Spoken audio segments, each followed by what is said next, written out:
山。我哋今日行嘅係藍地水塘。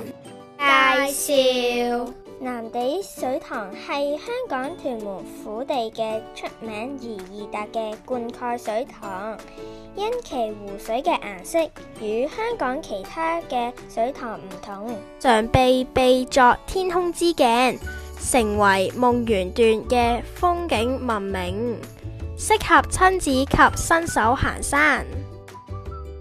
事不宜遲，我哋開始啦！呢個係我哋喺起點嘅合照。Eason 一開始就睇到一支樹枝，佢想當拐杖咁用。唔好意思，地面因不平，所以鏡頭會有微小震動。你行到一段路後，就到咗傳說中嘅天空之鏡，真係好靚啊！大家睇唔睇到 UCCS？